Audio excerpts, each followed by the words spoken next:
Let's talk about three words that are some of the easiest in Russian because they never change form.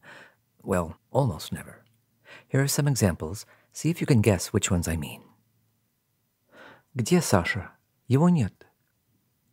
У него есть брат. У его брата нет работы. Где ее книга? У нее нет книги. Вот их дом.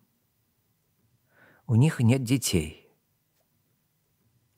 We've seen these little words, его, ее, их, pretty often. They're very common, but they can be confusing. So let's take a careful look at what they mean, how they're used, and why it's easy to get confused.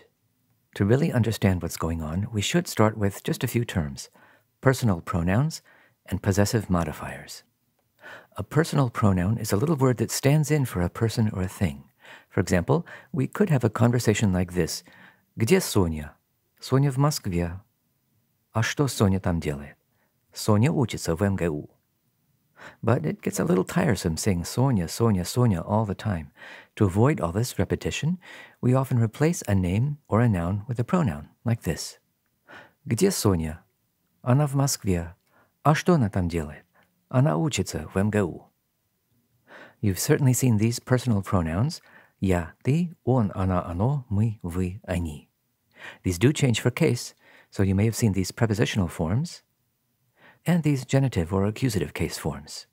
In a minute, we'll be focusing on these third-person pronouns along the bottom. Его, him or it, ее, her, and их, them. Let's contrast those with possessive modifiers. Possessive modifiers correspond to English my, your, his, and so on, and they're used to say who something belongs to. Вот мой чемодан. Вот твой чемодан.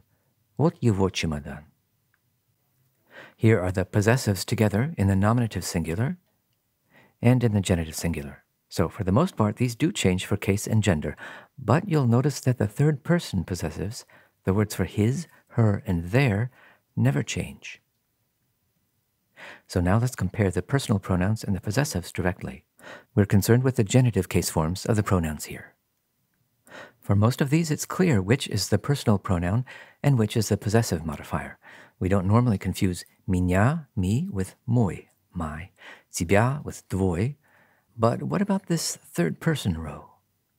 The genitive case personal pronoun him is его, and the possessive modifier corresponding to his is also его. They look and sound exactly the same. And we've got the same story with их. It can mean them or their. And then ее and her, they're ambiguous in both Russian and in English. Context usually makes it clear which is meant, a personal pronoun or a possessive modifier. Где Борис? Его нет. Его here is a personal pronoun replacing Борис. And of course we're using the genitive to express absence.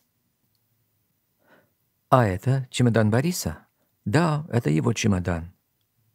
This его is a possessive modifier. It's telling us who the suitcase belongs to. But there is one situation where the forms of the pronouns and the modifiers behave a little differently after a preposition. Why? Because when we use just about any preposition before a third-person personal pronoun, we add a little prefix, an n, to the pronoun. Now that's so important. Let's say it again. The third-person personal pronouns take a prefix n after almost any preposition. This is true no matter what case the pronoun is in, though in this tutorial we'll just be looking at the genitive forms. This really is the key to the whole matter. Let's look at an example with the preposition у to express possession. У него есть чемодан. Literally, we're saying, by him there is a suitcase. And since him, его, is a personal pronoun, and it's following the preposition у, we'll add the n, у него. So he has a suitcase, but what if his brother also has a suitcase? У его брата тоже есть чемодан. Here we're saying, literally, by his brother there is a suitcase. His is a possessive modifier, and unlike personal pronouns, possessive modifiers, его, ее, их, never take the n prefix, even after a preposition. And since his is a possessive, that explains why there's no n here, even after the u. Let's do one more, talking about a group. У них есть чемодан. Literally, by them there is suitcase. Them is a personal pronoun, and personal pronouns его, ее, их almost always take the N after a preposition, so we say у них. But what if their brother has a suitcase? У их брата тоже есть чемодан. Literally, by their brother, there's a suitcase. Ich, meaning their, in this context, is a possessive, so there's no N prefix. Now one last example. У нее есть виза. Literally, by her, there is visa. Her is a personal pronoun, and personal pronouns его, ее, их just about always take N after a preposition. So we say у нее. And what if her mother also has a visa? У ее матери тоже есть виза. Literally, by her mother, there is a visa. Ее, meaning her, is a possessive in this context, so there's no N prefix. Now, if your native language is English, be extra careful here because the word her is ambiguous in English too. It can be a personal pronoun or a possessive. In many other languages, though, there are different words for the pronouns and the possessives, so it may be the native speakers of English who need to be especially careful here. This is, admittedly, a complicated business, so as a practical matter, you may just want to memorize a couple of phrases like these. У него есть чемодан, и у его брата тоже есть чемодан. У нее есть виза, и у ее матери тоже есть виза. Please look carefully at these examples and be sure you can explain why you do see the N prefix here and why you don't see it here. And one last note. You may have noticed that I said that N is added after almost all prepositions.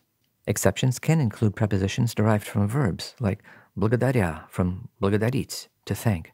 So we say благодаря ему with no N prefix. But that's a subtle point that even native speakers sometimes wonder about, as we can see from these questions at gramata.ru. If you do want a complete list of which prepositions do and don't require the N prefix, check this page. I'll put a link in the description below. In any case, when you're just starting out with Russian, I think you can assume that most prepositions you learn will add the N to the third-person personal pronouns. Summing up, third-person personal pronouns, in any case, take the N after most prepositions. For example, у него, у нее, у них. Third-person possessives, его, ее, их, never take N, even after a preposition. And in fact, the possessives never even change for case.